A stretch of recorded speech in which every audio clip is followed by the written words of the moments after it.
Okay, let's go. I've got a cup of tea, I've got some biscuits, bourbons if you're wondering. That's these bad boys for anyone who might not be in the UK. Or maybe bourbons exist outside of the UK. What's she drivelling on about? I think it's just clearing a blockage or something. Anyway, this is not a biscuit reviewing account. If that's what you're here for, then this is not going to be the video for you. Let's do the October roundup. So this is the first monthly roundup video that I have done. I think it's a great way to reflect on everything that I've done in the past month.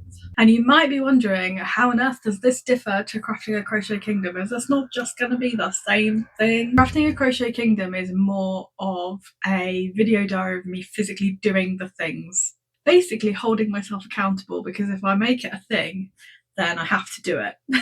The monthly roundups I'm going to do are basically going to be a celebration of me actually doing the thing and achieving the thing. I guess I want this to be a space in which, if there are other business owners out there, particularly creative business owners who also struggle with chronic illness like I do, I want the comments section to be a space in which we can all relate to one another and cheer each other on and just generally feel seen. But yeah, I guess I hope that this series will maybe be a little bit relatable for people, because there are some incredibly aesthetic and successful creative people out there, and it's very easy to hold yourself to their standards when you are not them. And I'm definitely not them. I'm definitely not going to be creating any high standards. If anything, I'm going to encourage you, because you'll be achieving probably more than me. I suppose I'd forgotten how to eat it. Somehow I missed my mouth altogether. Put it straight in my eye. So I'm thinking each month I'm going to go through everything that I've made, crochet or needle felting wise or anything else wise. We'll have a look at the things I've finished. We'll have a look at any new works in progress that I'm going to be carrying over to the following month.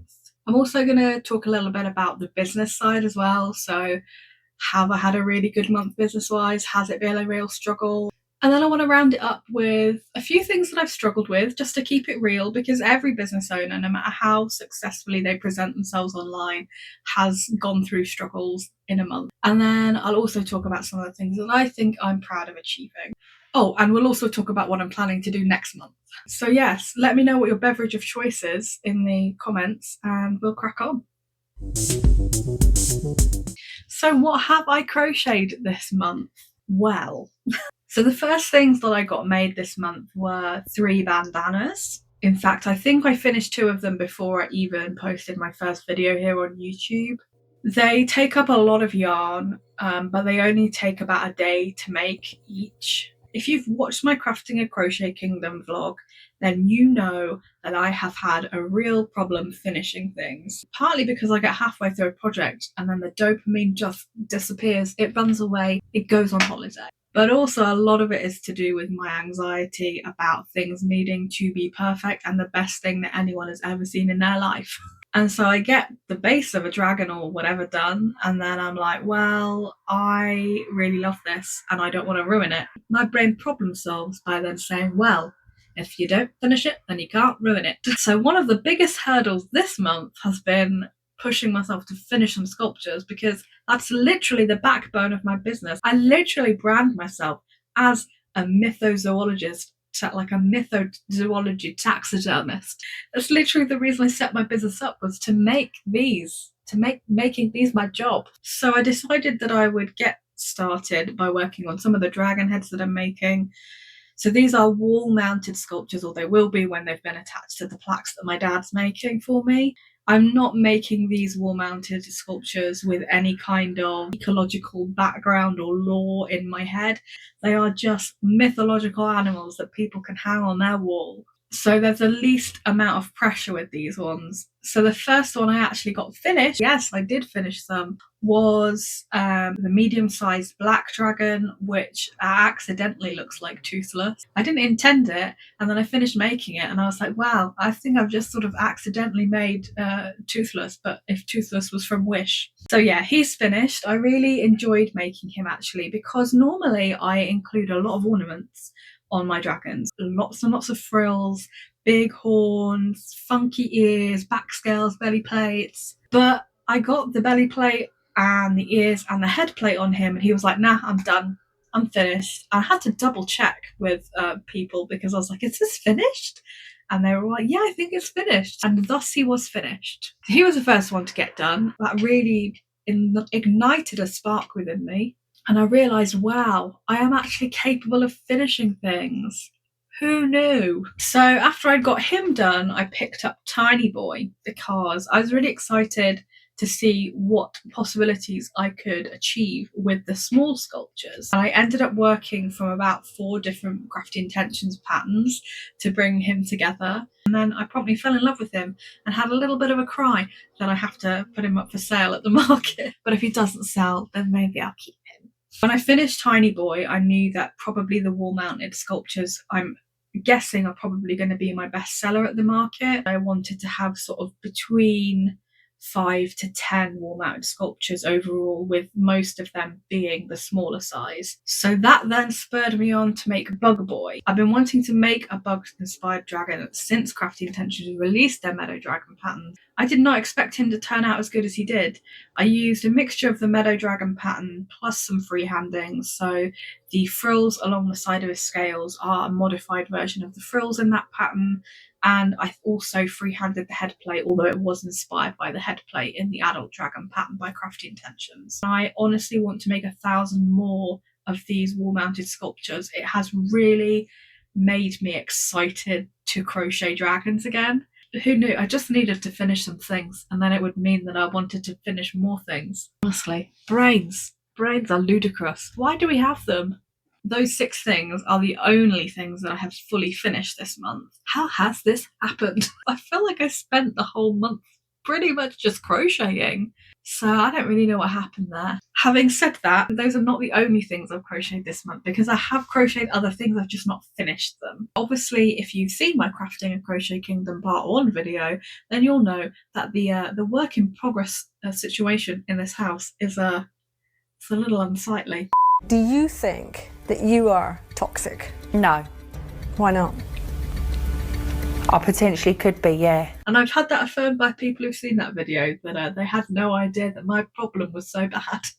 But anyway, I have been working to get through the whips. So the Celestial Dragon, which is the large wall-mounted head sculpture that I'm doing, has all of the ornaments made. I just need to sew them on. They have been blocking for the last week. That's probably going to be maybe 3 hours of sewing. I have no concept of time. I also started another small dragon head sculpture, which is inspired by my friend Lorna, who said, why don't you make a kind of sea serpenty type one? And my brain immediately jumped to anglerfish. Where else would it jump to? He would have been done by the time I was filming this, but again, I've had to block his ornaments, and blocking acrylic yarn takes a literal age. I've been waiting here for 84 years. The other thing that I've spent a lot of time on this month is making hoods. They take between 7 and 10 hours to make the hoods. I don't know if that's me being slow or whether that's an average time. I don't know. After I posted the first video, I had a little bit of a health crash. My fatigue was just way high. I was very low energy. So I basically just spent a couple of weeks, chucked some documentaries on. I watched a lot of our gal Joanne Fletcher. Oh god, just love her enthusiasm. And I made a Moonseed pixie hood, and I also made an Imperial Dragon Pelt hood, the mini pelt version. And what was the other one I made? Oh yeah, a sea serpent. I had a bit of drama with the Imperial mini pelt hood because I was very overconfident in my abilities. And by the time I'd got to the end of the dragon scales bit on the brim, I realised I was 1 dragon scale short. So I had to then undo all of that, and I would wager that at least 50% of the time of making the mini pelt hoods is spent making those dragon scales. So they're all ready to go, they just need tassels on them, which is why they're in this whips section rather than the finished section. Obviously I have this gorgeous list here somewhere on the screen for you right now, which are all of the whips that I've carried over from, well, I mean some of them from like 2 years ago. But these are the ones I've not managed to get any work done on this month, which is probably going to cause me some stress because I need to get at least 3 done for the market. But they're all ones that are being carried over to November nonetheless, even if I haven't worked on them. I've almost finished my tea already. So business-wise then, obviously I'm still in the very early stages of setting everything up. I am not rushing this. If I do rush it, then I'm going to make mistakes for one. that are going to cost me money and time and resources that I don't have. And also, I don't want to burn out because I have a very strong history of doing exactly that. But I feel I've made some really good progress this month. I'm really proud of how hard I've worked this month. Obviously, the big thing is me booking a market. So I'm just going to drop some new Liselle lore for you. Prior to deciding I was going to set up a crochet business, I was a wildlife conservation artist. I completely burnt out from that. Anyway, so I'm familiar with doing markets, then approached Hartlebury Castle. They do an event every Christmas and it is in an afternoon/evening, which is great for me because I'm not a morning person. And they said, yes, we'd love to have you. It feels a little bit epic that my first market selling dragon things is in a historic house. The other stall holders are always top tier, so I'm really excited to be back there. The only other real business things I suppose this month, apart from making stock, which we've already covered, was my social media. I don't have a budget of any kind to be working with for this business, right?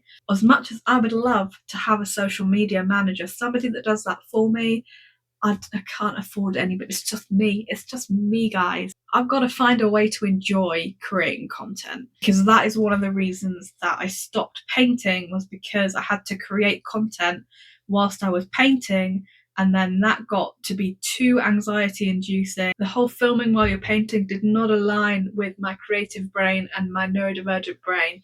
So I always went into this with a view of knowing I need to create content to market what I do, but also to make a space in which I actually enjoy creating content again. Partly why I joined YouTube. And that was a huge step for me, and that's a step that was made in October. My first long form video went out this month. That was Crafting a Crochet Kingdom and my channel intro video. Hopefully, providing this video goes out on Tuesday as it should, then I've also released my first Let's Play videos yesterday. That is something that I've wanted to do for a while, so I'm going to be blunt with you guys. That is part of my marketing strategy, because one of the mistakes I think a lot of artists make is to market their business and draw in other artists. Other artists are incredibly supportive people, but we're also usually poor. Other artists aren't necessarily going to be my target audience, and my target audience is going to be people that love fantasy, people that love kind of the whimsies of folklore and fairy tales. And I am a person that loves games. I thought, well, let's just smoosh it together. We'll play some fantasy games. It's a fun, chill activity. People that want to engage with those videos don't have to pay any attention to the fact that I'm a crocheter if I don't want, but it might also pull in some people that like fantasy and who want to buy my dragons. So it took a lot of courage for me to get those videos out, and I'm really proud of myself for doing that. I started the 1st of October with 166 YouTube subscribers, and I now have 223, which is really exciting to me. I thought maybe reaching 100 subs by the end of the year was like an ambitious goal. The other two social media places that I post on are TikTok and Instagram.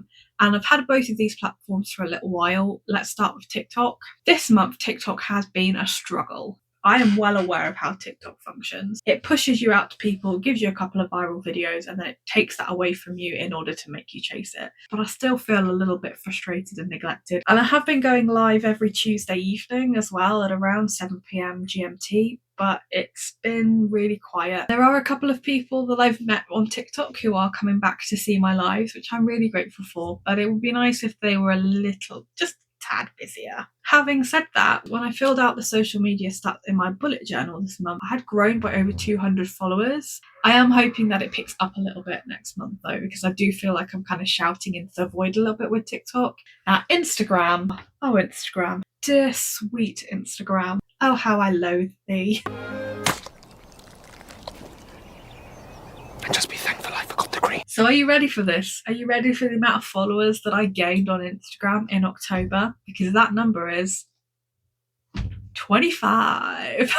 Interestingly, despite the fact that I have been deliberately trying to post more reels, because that's what everybody tells you Instagram wants, the posts that I had the highest engagement with were photos. The only other business related thing I have done this month is I have been sitting and doing my research on where I'm going to set up online. I've settled on using Spotify. No, I haven't settled on using Spotify. Now, what is he trying to tell us? I mean Shopify. I've settled for Shopify. So that's going to be my little Christmas project. I'm going to get my Shopify set up and then I'll launch it in the new year. The big thing this month is realising that I hadn't finished as many projects as I thought. I felt like I'd crocheted a million hoods, a million bandanas, a million dragon sculptures. It turned out that actually I'd only finished 6 things. So what I've done is in my bullet journal for next month, I've expanded on the work in progress diaries that I've got so I can physically see a lot easier how much I'm getting done in a month. So hopefully that'll help me visualize everything a little bit better so I won't kind of have productivity blindness. The other thing that I haven't managed to do this month is any needle felting. So I signed up to Birdie and Blossom's membership subscription and I was going to be starting the course that began at the beginning of this month. I haven't even looked at any of the literature or any of the videos to do with that yet. I've really struggled to know how to make time to do needle felting. And I know that when this market is done, I'm going to have more time and I'll be able to make huge blocks of time in which I will just needle felt. Other big thing that happened this month was my social media became a bit of a struggle. So basically it's a bit of a saga. And if you are not neurodivergent, I don't think you will understand why this was such a big issue in my life. But basically, the next episode of Crafting a Crochet Kingdom, the big thing in that one I wanted to talk about was my marketing strategy. So in my head, I decided that what we would do is I would use it as an opportunity to practice using OBS. But unfortunately, my computer is here. Right behind me is this window. And it means that I can't film during the day because I'm just illuminated by light right behind me. So my solution was to go to Dunelm and buy myself a couple of blackout blinds. But then I crashed and I just didn't have the energy to be able to physically put the blinds up. So my neurodivergent brain then just became frozen and it just became a whole massive issue in my brain. Properly just had the autistic inertia about everything to do with content creating. Thankfully, my little tiny Scottish sister Vicky put me on to the idea of having a blackout screen. I bought one of those, it didn't arrive, and then I had to wait for like 3 days to be able to raise the claim with Amazon so I could get a refund to buy another one. And I was really stressed about it, overly stressed about it, in an incredibly neurodivergent way. Whilst I wanted to have all of my social media planned out at least for the next 2 months, I still haven't actually sat and done that. And honestly, when I get into headspaces like that, I cannot pull myself out of them. When I'm hit with a roadblock, even if the roadblock is something that I've invented, I need support from other people to be able to find a way to get around it. With my wildlife art business, if I'd have gone, right, I'm going to post on this day, and then I hadn't been able to film anything, I'd have got really angry and really stressed. In spite of me being anxious about that, I compromised and I was like, okay, I can't get a long form video out, but I can still post something. So I posted the making of Bug Boy.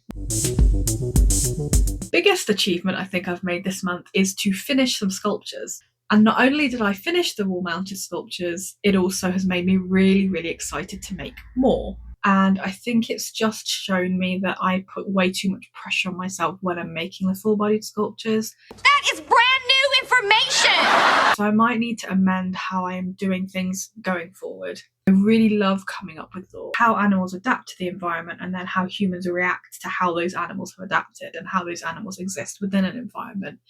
That's what spurs me on to create this lore. So the question now is, how am I going to tackle this? I need to be making a mixture of just mythological animals and mythological animals for which the species I have come up with and created lore for. I'm in way more of a position to be able to challenge my rigidity of thought now than I was a year ago. And the last big achievement thing, it's not really an achievement, but it's just my state of mind, I suppose, is that I just feel really positive for the first time in a long time about my ability to do this. I've spoken earlier on in the video about the fact I was a wildlife conservation artist, and I did that for almost a decade. And then within a year, a few things happened relating to that art business that just tipped me over the edge and into burnout. Creating is something that I've always been able to do. It's something that has always brought me great joy. It's also, as a neurodivergent person, one of the few ways in which I can communicate with people and get my emotions out. There's no emotions here. It's all like in here. It's all inside. And I don't know how to make it not just be inside. But being creative is a way for me to do that.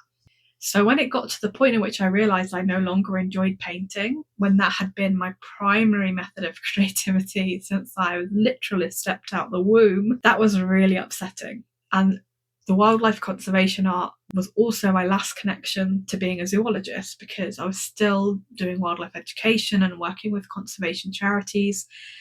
And that was my last tenable link to being a zoologist, which is a career I can no longer do because of my health issues. And it's something that I am sad that I can't do anymore. So the thought of setting up a crochet business and then having the same thing happen again and then losing my ability to enjoy crocheting, I really didn't want that to happen. So I have been really mindful in trying to unpick what happened. I'm trying to find a way in which I ensure that I have the right support in place for me to not get to that point. And that has taken me a lot of work, a lot of unpacking. And there has been a lot of asking other people for help, which I am absolutely abysmal at. But I do feel really positive about this crochet business. I'm really loving creating content for YouTube. I am enjoying creating despite the fact that I still very much feel like I'm viewing it now as my job. I am crocheting long hours in the day and I still feel excited the next day to get up and crochet. So it's kind of bittersweet because I really miss painting. We still have a lot of my paintings up here in the studio that are half finished, but it has meant that I have been able to then build this crochet business and do it in a much more healthier way. So I think that's an achievement. I've got a lot of plans for November, mainly revolving around me doing the market. So I have to get a lot of pieces finished. I want to get at least 3 full body sculptures finished. I want to get all of the heads that I currently have sitting as works in progress done as well. And then all of the hoods that I have. So I have made 9 hoods and they all need tassels. I have literally put a countdown in my bullet journal this month, literally every day. So I don't have very long, but I know that I can do it. And I also know that if it gets to the market and I haven't finished the things that I've told myself I'm going to finish, that's okay. November's video content, I have planned everything on YouTube. I need to film 1 more episode of Dragon Age Veilguard, and then my Tuesday videos, which are my kind of crochet, fibre art, folklore, fantasy themed videos. I have 3 videos that I like to be able to get out this month. This is one of them. I'd love to be able to put a 4th one out just to make up for the fact that I missed 2 videos last month that I really wanted to put out. But it may be that I chuck a YouTube short out one Tuesday or maybe 2 Tuesdays this month. It just depends on how busy I end up being with market related shenanigans. TikTok and Instagram, I'm going to try and keep low energy. So I feel pretty good with where I'm at with social media content. I feel like I'm back on top of it now. And then the other thing that I need to do next month, once the market is finished, is start thinking about Christmas gifts, because I haven't thought about it at all. Normally I start around my birthday at the end of August. But I haven't even thought about it this year. I started thinking about it late anyway, and then I booked the market. So now all of my energy has to go into making stuff for the market. So I need to start thinking about who I'm going to be making Christmas presents for. And if I am going to, then what I'm going to make them. And I also need to think about some Christmas content, I guess, for YouTube here. If you have any ideas for that, then please do let me know. I'm also thinking about doing some research into Christmassy related folklore and mythology. So yeah, any ideas you have for videos that I could put out over the festive period, then please do let me know. Or maybe you'd rather this channel was kept Christmas free. I don't mind either way, because I'm not going to lie, I don't really understand Christmas. What's this? What's this? There's colour everywhere. I think that is it for my October roundup. Part of me feels like I haven't really achieved a huge amount. I think physically I don't feel like I've achieved much because I've only finished 6 things. I think the big things that I have achieved this month are with my mindset with regards to running this as a business. And that's really, it's less tangible, isn't it? But I mean, I've just done what is this going to be? Like maybe half an hour? Maybe half an hour, maybe more. Telling you what I've done. So I must have done a lot to be able to talk for that much, unless I spent the whole time talking about bourbons and I didn't realise. But yeah, November's going to be all about the market, guys. But anyway, I need to get back to crocheting things for said market, so stay spooky, my little storm clouds.